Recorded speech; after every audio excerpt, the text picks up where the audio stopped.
Hello everyone, how's it going? My name is Abhishek Kashit and I'm the founder of PAUx Academy and also a lead designer working at a company named Real.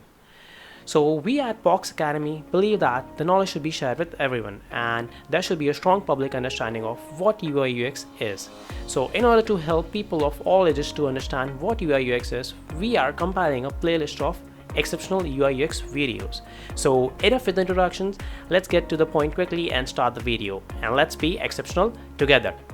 So today we are going to learn about what is UX design in less than 8 minutes. I'll use simple tools like a pencil and a board to explain it to you. I'll be using a design software called Figma for this. Okay, so now let's begin. So imagine there's a dude named Mark, and he's just finished his high school and has been accepted into a top notch Ivy League college. Let's use the schoolboy emoji for Mark and this college emoji for his fancy Ivy League college. Here's Mark's house. Just by looking at his house, it feels as if Mark is loaded with money. And the space in between is the route Mark will take to college every day. I'm pretty sure that in his first week, Mark won't have a clue about which train to catch, the right bus to take, or the quickest way to college. So he'll spend loads of time and money trying to figure it out all in that first week. From all this, we can say, we can tell that Mark had a rough first week commuting to college. His experience was pretty bad. So now we know that Mark didn't have a great first week. So in a second week, Mark's going to try a different approach.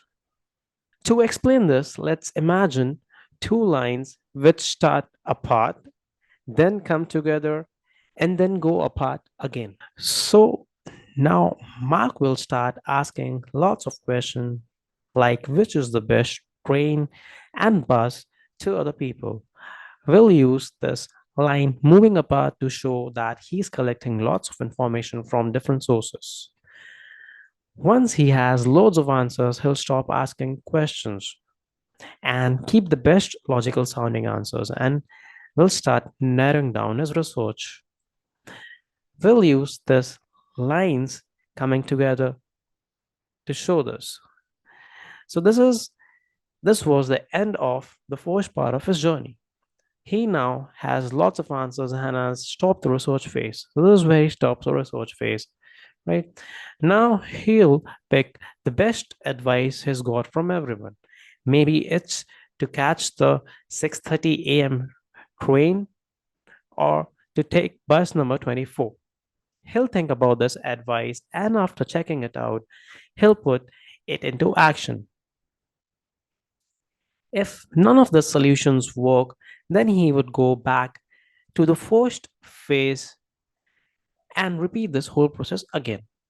This process of going back and fixing what didn't work is called iterating. So now, do you see these two squares, right? These two squares that look like a diamond. This is what we call the double diamond design process in UX design. In this process, the first phase you would find about the problem. So here Mark finds about the problem, right? Find out about the problem. And then he starts asking questions, right questions to the right people, right? Once he has enough answers, he then narrows down his research, right? Then he would pick and think about the best sounding solution from the answers he has received. And finally, he would put the best sounding solution into action. There are loads of different ways you can use to get results in each of these phases. Now let's look at an example of an online shopping application. Let's say Mark wants to order a laptop. This point is where Mark starts and other end is where he has ordered his laptop. To order a laptop, Mark opens the app and he sees the welcome screen. right? This is the welcome screen he sees. Then he lands on the app's main page. This is the main page. Here he types the laptop name into the search bar. For this example, we'll be using Alienware X15 because that's my personal favorite laptop. He then hits search and he's shown different laptop options. He picks the laptop he wants. He clicks on the buy now button.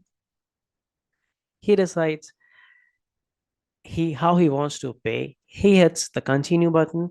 Then he hits the place your order button. And voila, his order is placed. So this is Mark's journey to order a laptop. So when we try to make Mark's laptop ordering journey better by smoothing out the bumps in the experience, suggesting new steps, or adding or removing new screen, all this by following a design process, this is what we call UX design, right? So now if we remove the friction points of friction in his experience, and if we remove the unwanted screens, and if we add some new screens that would make his experience more good, and if we suggest new steps to Mark that would help him in his laptop ordering journey, then all that process, it's called UX design. I hope you understood this video. I actually was also able to cram in what is Doublediamond UX design process into this video. So in total, we were able to understand two things. First is what is UX design, and second is what is UX Doublediamond design process. So I hope you understood this video, and if you did, can you please like, subscribe, and leave a comment on this video, and also share it with your friends. And if English is not your first language, we do shoot this kind of videos in Hindi. So see you in the next video. Bye.